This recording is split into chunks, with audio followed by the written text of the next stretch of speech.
హైదరాబాద్ నగరంలోని ప్రతిష్టాత్మక పరిశోధనా సంస్థ Indian institute of chemical technology అంటే ఐఐసిటి వారు నగరంలో ఒక పరిశోధన ఇటీవల పూర్తి చేశారు.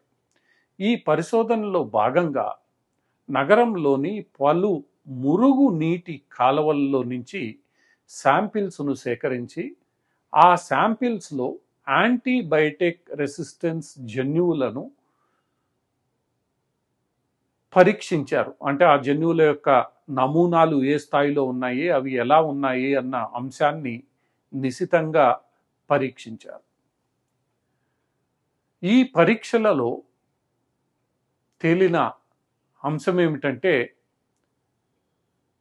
ఈ జన్యువులు 50% పైగా యాంటీబయాటిక్ రెసిస్టెన్స్ను కలిగి ఉన్నాయని ఈ పరీక్షల్లో తేలింది.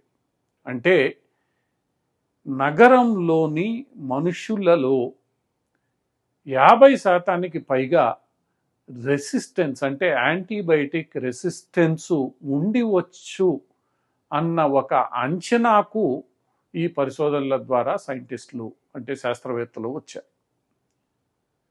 దీని అర్థం ఏమిటంటే ఎవరికైనా ఏదైనా చిన్న రోగమో ఇంకోటో ఇన్ఫెక్షనో వస్తే వారికి సాధారణంగా యాంటీబయాటిక్స్ ఇస్తూ ఉంటారు. ఆ యాంటీబయాటిక్స్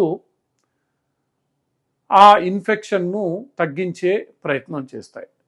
అయితే ఇటీవల కాలంలో ప్రతి చిన్న విషయానికి యాంటీబయాటిక్స్ యొక్క వాడకం పెరిగిపోవడం వల్ల మానవ శరీరాలు నెమ్మదిగా ఈ యాంటీబయాటిక్స్ విపరీతమైన వాడకం వలన దానికి రెసిస్టెన్స్ను ఇవ్వడం మానేస్తున్నాయి. అంటే యాంటీబయాటిక్లు మానవ శరీరం మీద పనిచేసే శక్తి సామర్థ్యాలను కోల్పోతున్నాయి. ఇలా మానవ శరీరంలో యాంటీబయాటిక్లు పనిచేసే శక్తి సామర్థ్యాలు కోల్పోయిన వేళ జరిగేది ఏమిటంటే ఏదైనా ఇన్ఫెక్షన్ వస్తే దాన్ని తగ్గించడానికి యాంటీబయాటిక్స్ ఉపయోగపడవు. దాంతో ఇన్ఫెక్షన్లు అతి త్వరగా తగ్గవు. ఇది గత దశాబ్ద కాలంగా భారతదేశంలోని ప్రజలు ఎదుర్కొంటున్న ఒక పెద్ద సమస్య. ఇష్టానుసారం అవసరం ఉన్నా లేకపోయినా దొరుకుతున్నాయి కదా అని చెప్పి యాంటీబయాటిక్ మాత్రలను ప్రతి చిన్న జ్వరానికో జలుబుకో దగ్గుకో ఉపయోగించడం ప్రారంభమైంది. వీటి వాడకం విపరీతంగా జరుగుతున్న సందర్భంలో అవసరం ఉన్నా లేకపోయినా వీటిని వాడడం వల్ల ఆ శరీరాలలో యాంటీబయాటిక్ రెసిస్టెన్స్ ఏర్పడుతుంది. దీంతో ఏదైనా తీవ్రమైన ఇన్ఫెక్షన్ వచ్చిన వేళ ఆ ఇన్ఫెక్షన్ తగ్గాలి అనంటే ఎటువంటి మందులు ఉపయోగించాలో తెలియని పరిస్థితి.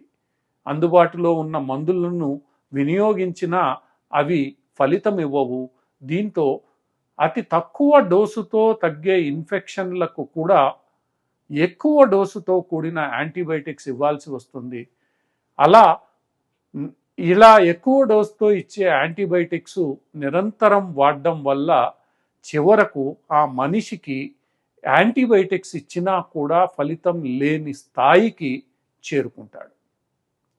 ఇది భారతదేశంలోని ఆరోగ్య నిపుణులను గత దశాబ్ద కాలంగా తీవ్రంగా వేధిస్తున్న సమస్య.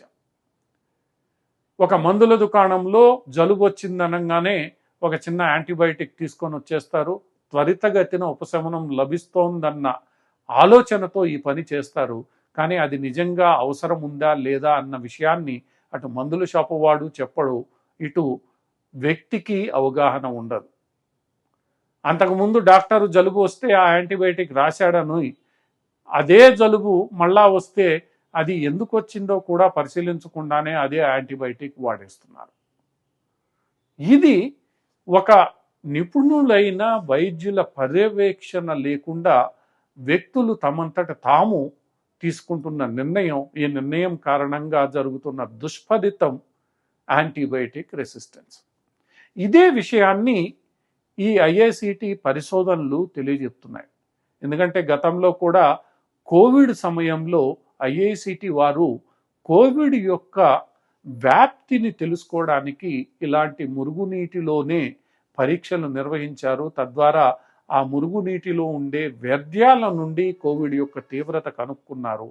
అదే పద్ధతిలో ఆర్టీపీసీఆర్ టెస్టులను ఇప్పుడు నిర్వహించి యాంటీబయోటిక్ రెసిస్టెన్స్ జన్యువులు అంటే సుమారు 120కి పైగా యాంటీబయోటిక్ రెసిస్టెన్స్ జన్యువులను ఈ మురుగునీటి శాంపిల్స్లో ఐఐసిటి వారు విశ్లేషించి తేల్చిన ఫలితం ఇది. ఈ విషయంపై ప్రజలందరూ ఒక అవగాహన కలిగి ఉండాలి, అవగాహన చేసుకొని ఉండాలి. ఇష్టానుసారం యాంటీబయాటిక్స్ను వినియోగించడం తగ్గించాలి. యాంటీబయాటిక్స్ను వినియోగించే ముందు నిపుణులైన వైద్యులను సంప్రదించి అసలు యాంటీబయాటిక్ అవసరం ఉందా లేదా అన్న విషయాన్ని నిర్ధారించుకొని మాత్రమే వినియోగించాలి. లేకపోతే ఈ యాంటీబయాటిక్ రెసిస్టెన్స్ అనేది ఒక్కసారి మానవ శరీరంలో ఏర్పడడం ప్రారంభించి అది పూర్తిగా శరీరాన్ని రెసిస్టెన్స్గా 100% రెసిస్టెడ్ బాడీగా మార్చివేస్తే మాత్రం భవిష్యత్తులో వచ్చిన రోగాలు తగ్గవు. తగ్గించాలి అనంటే ఎంతో విపరీతమైన డోస్తో కూడిన యాంటీబయాటిక్స్ అందించాల్సి ఉంటుంది. ఒక్కోసారి అవి కూడా పనిచేయవు. తద్వారా ప్రాణహాని కూడా ఏర్పడే ప్రమాదం ఉంది.